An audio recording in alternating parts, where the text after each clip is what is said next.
Hello everyone, आपका हमारे YouTube channel में स्वागत है। तो चलिए आज का क्लास हम शुरू करते हैं और आज हम आप लोगों को क्रिया विशेषण बताएंगे कि क्रिया विशेषण क्या है, कैसे है, कितने प्रकार का होता है। ठीक, तो आइए देखें क्रिया विशेषण। क्रिया विशेषण की परिभाषा देखिए। जो शब्द क्रिया की विशेषता बताता है उसे क्रिया विशेषण कहते हैं। यानी कि जिससे पता चले कि क्रिया किस प्रकार हो रही है, क्रिया कैसे हो रही है, किस समय में हो रहा है, क्रिया के विशेषता बताए। यानी कि जो शब्द क्रिया की विशेषता बताए उसे हम क्रिया विशेषण कहते हैं। इससे पहले विशेषण बताया था कि जो संज्ञा या सर्वनाम की विशेषता बताते हैं वो है विशेषण, लेकिन क्रिया विशेषण संज्ञा सर्वनाम उसमें ना हो, वो क्रिया की विशेषता बताए वो है क्रिया विशेषण। ठीक, फिर से देख लीजिए। जो शब्द क्रिया की विशेषता बताता है उसे क्रिया विशेषण कहते हैं। क्रिया विशेषण कोई आपसे पूछे कि किस प्रकार का शब्द है तो आप कह सकते हैं कि क्रिया विशेषण अविकारी शब्द है। अविकारी मीन्स जैसे कि उसमें लिंग, वचन और कारक कोई परिवर्तन न हो, वो है अविकारी शब्द। जैसे हम कहें धीरे धीरे, क्या यह धीरे धीरे से धीरे धीरे बन सकता है, धीरो धीरो बन सकता है? नहीं। कोई भी लिंग हो, कोई भी वचन हो, कोई भी कारक हो, वो धीरे धीरे ही रहेगा, जल्दी जल्दी ही रहेगा। ठीक, यानी कि क्रिया विशेषण अविकारी शब्द है।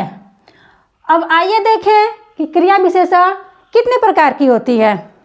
तो क्रिया विशेषण अर्थ के अनुसार 4 प्रकार की होती है। पहला, दूसरा, तीसरा और ये चौथा। पहला क्या है? कालवाचक क्रिया विशेषण। दूसरा स्थानवाचक क्रिया विशेषण। तीसरा है परिमाणवाचक क्रिया विशेषण और चौथा है रीतिवाचक क्रिया विशेषण। कालवाचक, स्थानवाचक, परिमाणवाचक और रीतिवाचक क्रिया विशेषण। कालवाचक मतलब कोई काम किस समय में हुआ है, वो है काल। यानी कि काल मीन्स समय। कोई भी काम आप कर रहे हैं, किस समय में कर रहे हैं, वो है कालवाचक क्रिया विशेषण। और वही काम आप किस जगह, किस स्थान पर कर रहे हैं, वो है स्थानवाचक। और जिस क्रिया का कितना माप तौल का बोध हो, यानी कि कितना हुआ है, वो है परिमाणवाचक। और हम कोई भी काम किस प्रकार कर रहे हैं, किस तरीके से कर रहे हैं, वो है रीतिवाचक क्रिया विशेषण। यानी कि रीति काम करने का तरीका। तो आइए देखें हम पहला कालवाचक क्रिया विशेषण, जिसमें जिस शब्द से कार्य के होने का समय का ज्ञात हो, यानी कि वो हमें समय बताए कि वो काम किस समय में हुआ है, वो है कालवाचक क्रिया विशेषण। स्थानवाचक क्रिया विशेषण यानी कि क्रिया के होने के स्थान का बोध हो, वो काम किस स्थान पर हुआ है उसका बोध हो, तो वो है स्थानवाचक क्रिया विशेषण।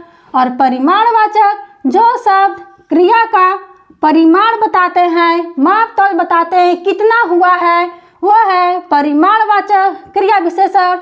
और चौथा है रीतिवाचक क्रिया विशेषण, यानी कि काम किस प्रकार हुआ है, काम करने के तरीके के बारे में, यानी कि क्रिया के संपन्न होने की रीति का जिससे बोध हो, वो है रीतिवाचक क्रिया विशेषण। इसमें शब्द आते हैं कौन कौन से? कालवाचक में जब, तब, हमेशा, तभी, तत्काल, निरंतर, कल, फिर कभी आदि। यानी कि काम कब हुआ है। जैसे हम कहें कि कल, मैं कल जाऊंगा, यानी कि अभी नहीं, कल जाना कब है, कल जाना है, यानी कि वो किस समय में जाएगा, वो कल जाएगा। तत्काल है, निरंतर है, जैसे मैं अभी आ रहा हूँ, मैं अभी आ रहा हूँ, तो अभी आ रहा हूँ तो समय है, और फिर कभी चलेंगे, आज नहीं फिर कभी, तो वो समय दे रहा है, फिर कभी हम चलेंगे। पानी निरंतर बह रहा है, यानी कि पानी लगातार बहती जा रही है, पानी निरंतर बह रहा है। इसमें अभी, फिर कभी, निरंतर, ये सब शब्द कालवाचक क्रिया विशेषण हैं। इनसे समय का, किसी कार्य के होने के समय का बोध हो रहा है, तो ये है कालवाचक क्रिया विशेषण। स्थानवाचक क्रिया विशेषण देखिए कौन कौन से शब्द आते हैं। भीतर, बाहर, अंदर, यहाँ, वहाँ, किधर, उधर, कहाँ, जहाँ आदि, ऐसे बहुत शब्द आते हैं जिससे हमें स्थान का बोध हो। जैसे हम कहें भीतर जाकर बैठिए, कहाँ बैठिए, भीतर जाकर बैठिए, स्थान है भीतर तो भीतर जाकर बैठिए। यहाँ से चले जाइए, यहाँ से चले जाइए, कहाँ जा रहे हैं आप, वो स्थान, कहाँ जा रहे हैं वो है स्थानवाचक। भीतर जाकर बैठिए, यहाँ से चले जाइए, कहाँ जा रहे थे, इसमें भीतर, यहाँ, कहाँ, ये हमें स्थान के बारे में बता रहे हैं, तो ये स्थानवाचक क्रिया विशेषण है। जैसे बच्चे अंदर खेल रहे हैं, कहाँ, अंदर, तो अंदर स्थान का नाम है, तो अंदर स्थान हो गया।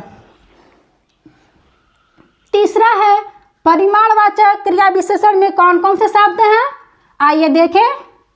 थोड़ा थोड़ा, अत्यंत, अधिक, बहुत, कुछ, केवल आदि, बहुत ढेर सारे शब्द आते हैं। जैसे थोड़ा थोड़ा अभ्यास कीजिए, थोड़ा थोड़ा अभ्यास कीजिए, जिसमें थोड़ा थोड़ा जो शब्द है वो है परिमाण, यानी कि उसकी मात्रा बता रहा है। थोड़ा थोड़ा वो अधिक बोलता है, इसमें जो अधिक है वो है परिमाणवाचक क्रिया विशेषण। कितना बोलता है वो, अधिक बोलता है। अब चौथा है रीतिवाचक क्रिया विशेषण, यानी कि काम करने का तरीका, किस प्रकार से वो काम हो रहा है, किस प्रकार से काम संपन्न हो रहा है, वो है रीतिवाचक। इसमें कौन कौन से शब्द हैं, जल्दी जल्दी, अचानक, संभव है, हाँ, ठीक, क्योंकि, जरूरी आदि। इस प्रकार बहुत ढेर सारे शब्द रीतिवाचक में आते हैं। जैसे देखिए धीरे धीरे चलिए, यानी कि वो किस प्रकार चल रहा है, धीरे धीरे चल रहा है, तो उसके चलने के काम धीरे धीरे है, तो धीरे धीरे रीतिवाचक शब्द हो गया, क्रिया विशेषण। संभव है कि वह आए, संभव है कि वह आए, यानी कि आएगा संबंध, संभव है, पता नहीं वो आएगा कि नहीं आएगा, तो ये है रीतिवाचक। दिन जल्दी जल्दी ढल रहा है, जल्दी जल्दी, रीतिवाचक। जैसे माँ जल्दी जल्दी खाना बना रही है, तो किस प्रकार खाना बना रही है, जल्दी जल्दी, ठीक। यानी कि कालवाचक काम कब हुआ है, स्थानवाचक किस स्थान पर हुआ है, और काम परिमाणवाचक काम कितना हुआ है, और रीतिवाचक काम किस प्रकार से हुआ है। यानी कि अगर हम कालवाचक क्रिया विशेषण में कब से प्रश्न करेंगे कि वो कब गया, तो उसमें कब से तब उसमें उत्तर आएगा जो वो हो जाएगा कालवाचक, ठीक। स्थानवाचक में आप कहाँ, यानी कि आप कहाँ से क्वेश्चन करेंगे कि वो काम कहाँ पर हुआ है, तो वो स्थानवाचक होगा। और परिमाण में आप कहेंगे कितना, अगर उसमें कितना से प्रश्न करेंगे तो जो आपको जवाब मिलेगा वो है परिमाणवाचक क्रिया विशेषण। और रीतिवाचक में आप, इसमें आप करेंगे कितना से क्वेश्चन, और इसमें रीतिवाचक में कहेंगे कैसे, कैसे से करेंगे तो रीतिवाचक में क्रिया विशेषण का उत्तर मिलेगा, ठीक। तो आइए एक बार फिर से देखिए क्रिया विशेषण। जैसे राम धीरे धीरे, मतलब उसके चलने की प्रक्रिया धीरे धीरे है, तो वो है क्रिया विशेषण, यानी कि चलना किस प्रकार चल रहा है, वो धीरे धीरे चल रहा है, यानी कि क्रिया की विशेषता बता रही है, तो वो है, वो शब्द क्रिया विशेषण कहलाता है। यानी कि ऐसा अविकारी शब्द जो क्रिया की विशेषता बताए वो है क्रिया विशेषण।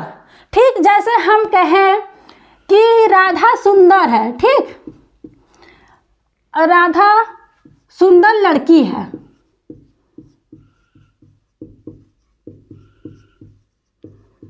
तो आप कहेंगे कि सुंदर लड़की, यहाँ लड़की क्या है?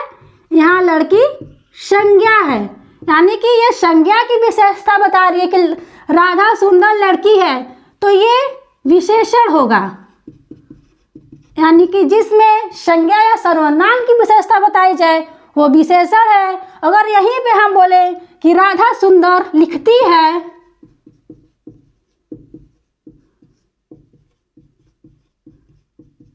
राधा सुंदर लिखती है, तो यहाँ पे लिखने की विशेषता बताई जा रही है, किस प्रकार से लिख रही है, तो सुंदर लिखती है, तो ये हो जाएगी क्रिया विशेषण। ठीक, तो यानी कि लिखना वो क्रिया की विशेषता बता रही है, तो वो सुंदर लिखना यानी कि क्रिया विशेषण है। और यहाँ पर लड़की सुंदर है यानी कि संज्ञा की विशेषता है सुंदर, तो वो ये विशेषण होगा। ठीक, हमने एक यहाँ पे शब्द लिखा है कास्परी। अब आप कहेंगे ये कास्परी क्या है?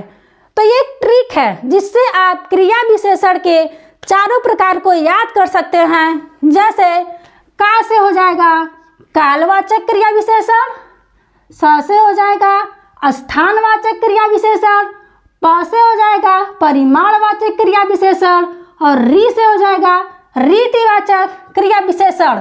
ठीक, हम यहाँ पे साफ साफ लिख देते हैं कास्परी।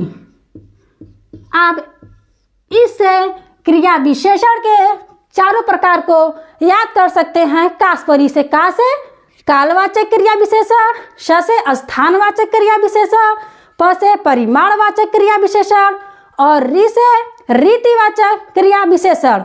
यानी कि क्रिया किस प्रकार किस समय में हो रही है, किस स्थान पे हो रही है और कितना हुआ है और किस प्रकार से हो रही है, ये जो बताए क्रिया के बारे में वो है क्रिया विशेषण। उम्मीद है आपको आज क्लास अच्छी लगी होगी। Thank you.